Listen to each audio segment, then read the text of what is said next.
Kajian hati. Nah, selanjutnya siapa lagi nih yang mau bertanya sama AA nih? Boleh silakan.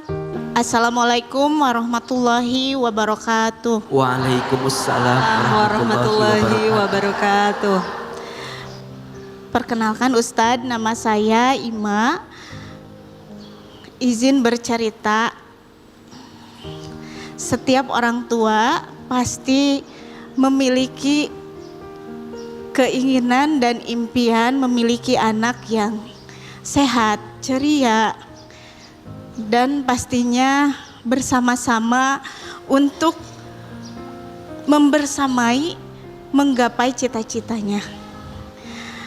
8 tahun pertama putra kami sangatlah sehat, alhamdulillah, ceria, bahkan sudah sempat mengenyam indahnya belajar di TK sampai sekolah dasar kelas 2, Ustadz. Jadi hanya 1 tahun lebih putra kami bersekolah di sekolah dasar. Saya bersaksi, bahkan saya sangat mengenal putra kami, bahwa putra kami anak yang sangat bersemangat untuk mengaji. Karena putra kami bercerita bahwa berteman itu sangatlah menyenangkan. Itu yang ditunggu putra kami setiap hari. Namun takdir Allah berkata lain. Di tahun 2023, tepatnya 8 tahun putra kami berusia 8 tahun mengalami kecelakaan. Putra kami terjatuh, Ustadz, saat mengaji, 2 kali terjatuh. Jadi tidak langsung kondisinya menjadi seperti saat ini. Namun putra kami setelah 9 bulan mengalami sakit, kami berikhtiar ke rumah sakit. Putra kami dinyatakan menjadi anak istimewa. Jadi putra kami dinyatakan mengalami kerusakan pada otak akibat benturan yang sangat keras. Jadi Izin, jatuhnya dari mana? yang pertama putra kami jatuh di ayunan, Ustadz. Jadi kepala bagian belakangnya kena. Yang kedua, putra kami jatuh di tangga selang beberapa hari dari kejadian itu. Yang menurut putra kami terjadinya dorongan. Saya tidak bisa apa-apa, Ustadz. Yang dihadapi adalah sama-sama anak. Setelah kejadian itu, apa yang terjadi? Masih pulang sendiri, Ustadz. Masih pulang Ya, sendiri? karena kejadian jatuh dari tangga itu sebelum masuk mengaji. Jadi ibu gurunya juga belum datang, Ustadz. Setelah itu saya juga baru pulang berkegiatan. Kebetulan saya berkegiatan juga. Saya kaget kenapa waktunya mengaji putra kami ada di rumah. Kenapa Kak ada di rumah, kata saya. Maaf Ami, aku terjatuh, katanya. Karena dorongan, kan kakak gak boleh jatuh, kata saya. Karena memang diwanti-wanti setelah jatuh pertama sedang observasi. Namun anak-anaknya tetap mau ngaji, Ustadz. Dan saya juga izin ke dokter, boleh saja tapi berhati-hati. Yang namanya anak di luar kendali kita ya Ustadz. Putra kami disampaikan bahwa kondisinya, karena itu sudah 2 kali masuk PICU atau ICU anak ya Ustadz. Jadi putra kami, maaf, tidak dapat mengenali kami lagi. Lalu tidak bisa mendengar dan tidak bisa melihat.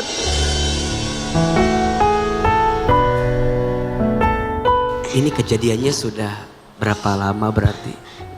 Mau 3 tahun Ustaz. Mau 3 tahun? Iya. Jadi sekarang kondisinya dia gimana? izin Ustaz, mohon maaf. Jadi kondisinya putra kami seperti lumpuh otak. Orang mengenalnya cerebral palsy itu bawaan lahir. Tapi putra kami betul-betul pernah mengenyam sekolah dan sangat aktif, ceria. Tapi saat ini putra kami, kami tidak bisa mendengar cerianya. Bahkan dia pun tidak bisa mengenal kami sebagai orang tuanya. Dan saya yang setiap hari menemaninya, dia pun tidak kenal saya, Ustaz. Izin bertanya, Ustaz. Iya. Bagaimana cara saya menguatkan hati saya di setiap harinya, yang dimana putra kami dari dulunya memang terlahir sehat, menjadi tiba-tiba menjadi istimewa. Lalu bagaimana menurut syariat Islam kedudukan anak istimewa dan para orang tua yang mungkin tidak hanya saya.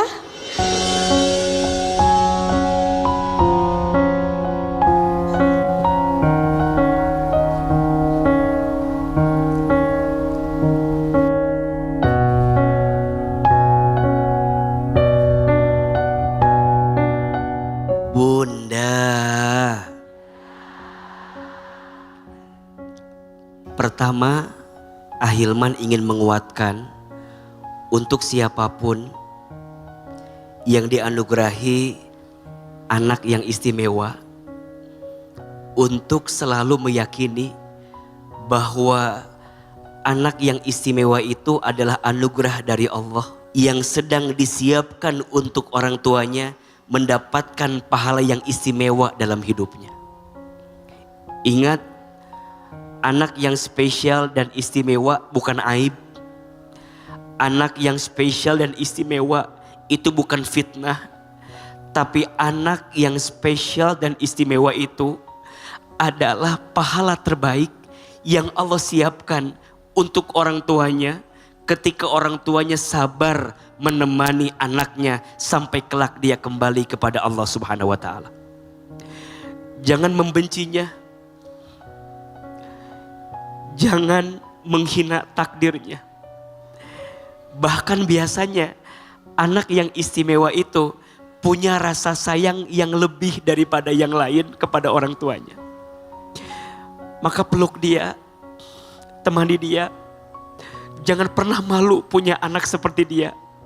Karena boleh jadi mbak dan suami nanti masuk surga. Karena mbak dan suami sabar mendampingi anak mbak yang istimewa itu.